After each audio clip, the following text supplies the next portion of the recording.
guys, so today I'm going to be talking about my birth story of my son, Levi, who is actually a little over a month now, which is crazy. Time is really flying, which makes me sad because he's already out of his newborn clothes and his newborn diapers, and he's just like getting so big. But let me get right into it. So I chose to be induced. It was an elective induction because I the ultrasounds were measuring that Levi was about a week and a half ahead of what my due date was, especially his head was bigger and his legs too. So not only that, but I also had gestational diabetes in my third trimester, and I was just worried about that because they said babies can be bigger because of that reason, and also you can have an increase in amniotic fluid. But thankfully I didn't, which was very nice. But those were just my concerns, and I knew that he was definitely not gonna be born before his due date because I just felt like he was in there and he was not coming anytime soon. So I chose to do that because I was almost like 2 weeks late, and I think my husband was also late, or maybe I could be wrong. But hi Knox. But I know I wanted to get induced.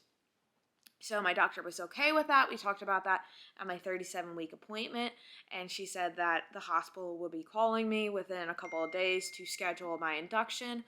And actually, we did hear from the hospital that night, and they said they had a spot for March 10th at 8 p.m. So I would be coming in at 8 p.m. to get the induction process started. So March 10th rolls around. We leave our house like half an hour early because the hospital is like not that far away. So we get there around like 7:30. So we were actually like really early, and we're not early people by any means. But I think because we were both anxious. I was nervous. I'm definitely not gonna lie. I was nervous. Especially because I knew some people that have gone through the induction process like a couple months before, and they said it was not the most enjoyable thing because I would be getting a balloon in to open up and dilate me, and I was only at a 1.5 for like the past 3 weeks, so I really did not dilate within the last 3 weeks, so we had to do that. But let's not get ahead. So we got there at 7:30. We checked in. We were waiting for a while because there was other women that were coming in too. We got to the room, I want to say like 8:15 maybe, and then we got all checked in. They did my vitals, blood pressure, all that. Took some blood. I think I don't remember, to be honest. Urine sample, got in my gown and everything, and then we got the balloon in, and they said that they would like me to dilate to a 4, and then it would come out on its own. If not, they would attach a liter of like an IV bag to it to help pull it out. So I had that. Oh, they also gave me some medicine to help like my contractions start and to help dilate me before they would do like the Pitocin, because they were going to do the Pitocin after the balloon fell out. Their plan was to do the Pitocin, what was it, like March 11th, so the morning after at like 7 a.m. So they put the balloon in me at like 9, and they kept checking me every couple of hours to see how I was dilating and see what was going on. I think at like, what was it? I had it in for like 4 hours, and it wasn't coming out yet.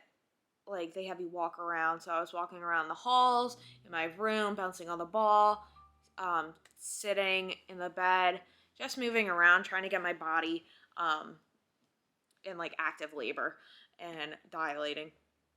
Go lay down, bud. So I think I got to like, I don't know, it was like 12 or something, and they attached the liter of saline, I think it's saline, like the IV bag, to it to help pull the balloon out of me. So they did that. I had that in for like 3 more hours, and then it fell out at like 3. Like I was walking around and it just fell. And they said I was 3.5 centimeters dilated, so I wasn't at that 4 mark, but they said because my cervix was so thinned out, that's why it fell out. So at 3, I was like, kind of in pain, and I was like, I want the epidural now just so I can sleep, because I knew it was like gonna be a long night ahead, and I didn't sleep at all. I tried, but my contractions were pretty strong, especially because the medicine they gave me. And the nurse was like, "Oh, you'll probably feel relief when the like balloon comes out." I did feel relief because it's like a lot of pressure taken off, but I still was feeling my contractions, and I just wanted to try and at least sleep. So I got the epidural at around 3 a.m. that Monday morning, which was nice because I was able to like sleep for like 3 hours. So I woke up at 6, and they checked me again. I want to say, was it 6? I think it was. I can't remember, but I think I dilated to 7. So I'm like, oh my gosh, this is great. Oh, you know what it was? My water. They did a cervix check, and they were gonna break my water, but when they did the cervix check, they said my water broke. Now looking back, I don't think my water really broke, because I didn't feel any gush or hear anything, and I didn't feel anything like the rest of the day. And honestly, that was the worst cervix exam because the doctor was doing it. Honestly, painful. Even though I had like the epidural, I still felt it every time like she did it. It was not fun. But I was still having contractions, and something that I also forgot was at 3 a.m. they started the Pitocin. So they were kickstarting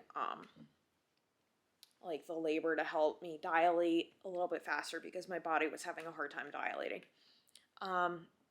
So 6 a.m. my water broke. I really don't think it did, looking back now. And then I think at 8 a.m. I was at a 7, and the nurse and doctor were like, "Oh, we're gonna have this baby in like a couple hours. Like maybe the baby will be here by like 11 a.m." So Jaron like woke up.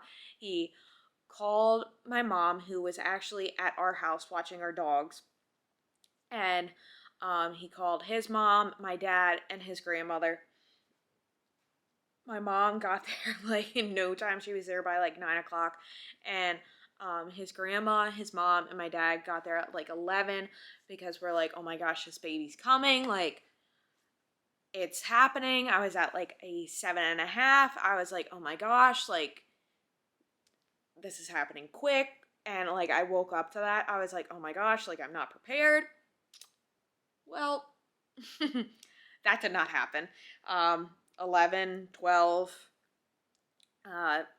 still no baby. And then I think, no, at 10 o'clock, I remember I was feeling very uncomfortable. Like my contractions were getting really intense. I was feeling a lot of pressure too, especially in like my lower back. I was like, oh my gosh, this is great. He's coming, because he's like getting lower. And I was just in so much pain at like 10 a.m. that they actually gave me some other medicine through my IV to help, because I was just so uncomfortable. And by that point, I was in labor from 9 p.m. to 9 a.m. So it was a while. I didn't eat anything. The only thing I was like eating well, I could eat was like Jello, chicken broth, but I didn't have much of that. And they were having me drink water, which was awesome, and like sugar-free drinks because they were actually checking my blood pressure every like 4 hours. So I still had to watch what I was eating and drinking sugar wise to make sure my levels were still um, at a good spot. So fast forward to, I want to say 3 p.m. I didn't dilate from 9 o'clock. I was still at a 7.5. I was definitely getting tired because I was in labor more than 12 hours, and I thought I would have him before or at the 12-hour mark. And then just tired. I was chilling in the room with family and just watching some TV, trying to, like, they kept flipping me because I would go on my left side, but then I remember they were saying like my cervix was a little swollen on the one side, so they wanted to keep moving me around just so my cervix would like soften on the one side, and they wanted the epidural to stay since I've had it for 12 hours now, because I had it at 3 a.m. the morning of, I guess you want to say, because it was March 11th. So then they kept moving me, and they would put me on my left side because if they put me on my right side, his heart would decelerate. So they were concerned about that, so they would flip me to my left, but then like they were trying to like get the left side of my cervix sent out, so they kept flipping me back and forth and putting me sitting up too. Nothing was really working with that. So then I think it was 6 p.m. What about? I think I dilated maybe to an 8, and by that point I was just getting really exhausted. I didn't have food for almost 24 hours at that point, so I was really tired. I maybe got, no, I didn't sleep at all that day. So I was running on 3 hours of sleep, and I had like a massive headache. I think it was mainly because I didn't have any caffeine. I didn't have coffee. So they gave me tea, which really did help because my energy levels were so low and my head was killing me because I didn't have caffeine and I wasn't eating. And I was just sitting in bed the whole time. Like I couldn't get up because I had the epidural.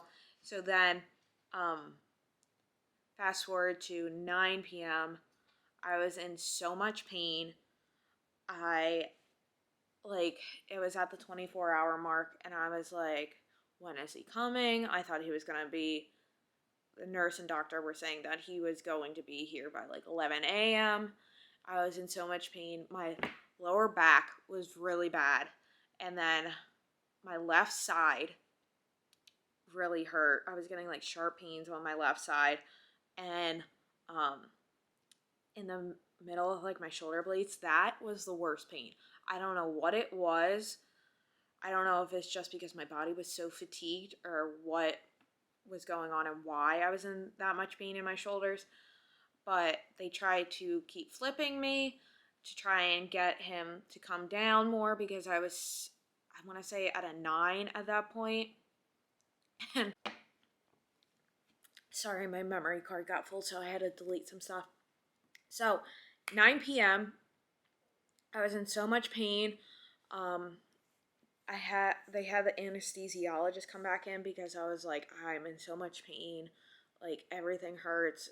The amount of pressure I had below too, and I kept telling the doctors, like for a couple hours, I'm like, I feel like his head, like I feel like his head's like right there, and the one doctor, or the one nurse or doctor, I can't remember. She literally checked and she's like, nope, he's not there. You still got a ways to go. And I want to say that was in the afternoon, and I was like, okay, but I keep feeling all this pressure, and like my contractions are really strong. Like I really think he's like there or coming soon, but they were like, no, you still got a while to go. I was like, okay. But at 9, I remember he checked me again because I was just like, it's 24 hours. Like, what's going on? Like, I feel like his head's right there. I feel so much pressure down below. Like, I obviously feel like something's going on. And I was just in so much pain. I was so exhausted. And the nurse was like, it's okay. You only have a couple more hours of this. And at that point, I was just so mentally and physically exhausted. I like broke down crying. I was in so much pain. It was like 24 hours in. I was like, I thought I was going to have this baby earlier, especially because everyone was saying that he was coming like 12 hours earlier. And I just broke down and I was like, I can't do this anymore. Like, I was in so much pain. The anesthesiologist gave me more pain medicine um, that they previously gave me, which helped tremendously, but earlier. So I was very thankful for that. And I was like, I can't do this anymore. Like, at this point, I was like, I want a C-section. Like, this is ridiculous. Like, it's been 24 hours. I know people go longer, but I was so exhausted at that point that I didn't think I would be able to push. It was to the point that I had so much pain that I couldn't breathe. And the nurse was like, oh, it's just pressure in your chest. And I was like, no, I physically can't breathe. Like, I'm in that much pain.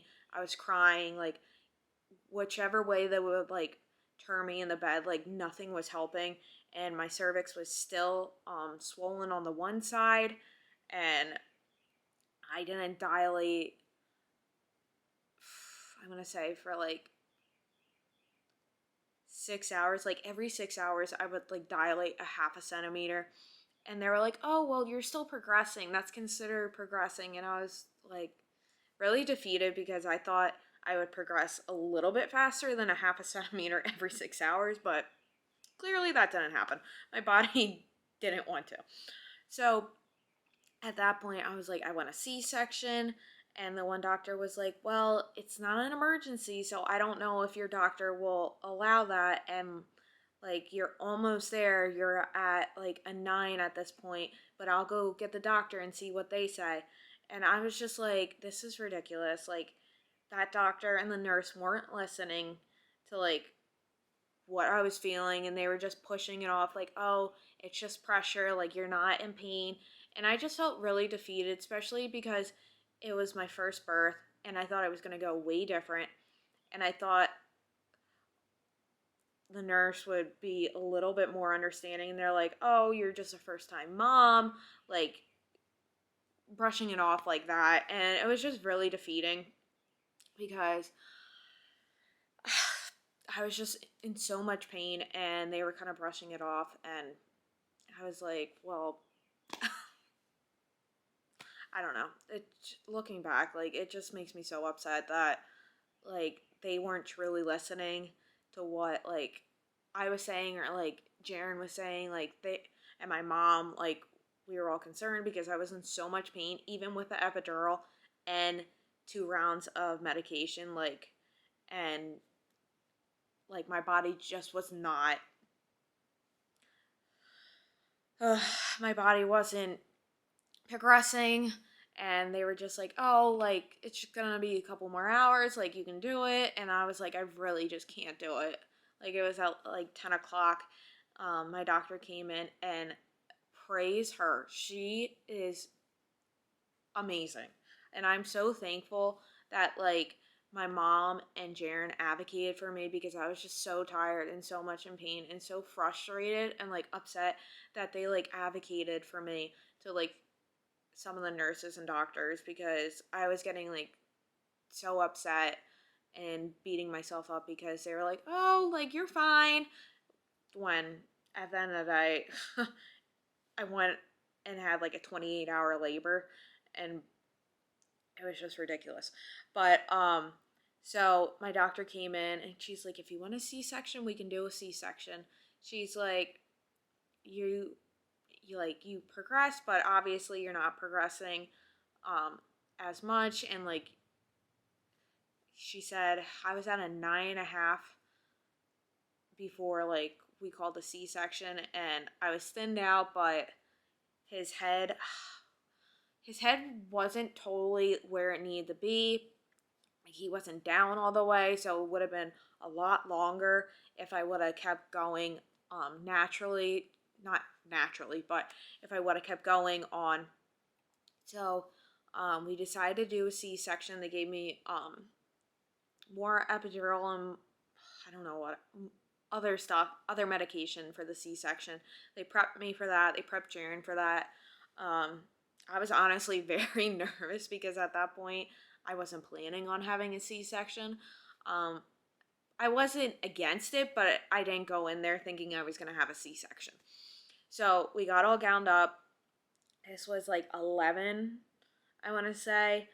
And I was in the operating room for a little bit. It took them a little bit to get him out because I still had so much amniotic fluid. That's why I really think my water didn't break, because it took them a while to get him out because he was still so stuck in there. But also there was so much fluid. Like I remember this noise like still like them sucking out all the fluid. So and it took them a while to get him out, and my doctor was actually like, he was really in there like it would have been a couple more hours if we didn't do this. So I was just so thankful that she listened to like our requests and really was just so nurturing and understanding and like so calm when like the anxiety was like really high in the room. Honestly, that was the easiest part, the C-section, even though I was shaking because of the epidural and it was so cold in there and I was just so physically and mentally exhausted. That was the easiest part of the whole labor experience. So after 20 hours of a failed induction and a C-section, Levi Charlie was born at 12:10 on March 12th. So we went in March 10th at 9 p.m. and he was born on March 12th at 10, not 10, at 12:10 a.m. and he was 7 pounds and 5 ounces and he was 20 inches long and he was perfect. There was nothing wrong. He came out, he was just beautiful, and it was nice. Jaren was able to cut the cord and be with him while he was getting measured and cleaned off. And I think it was around like 3. Well, they closed me up. Took them a little bit to close me up because all the fluids and everything still in me. And then we went to the triage for like an hour. They monitored me and the baby. Excuse me. My mom and dad came in, and Jaren's mom came in for a little bit because by that point it was like 3 a.m.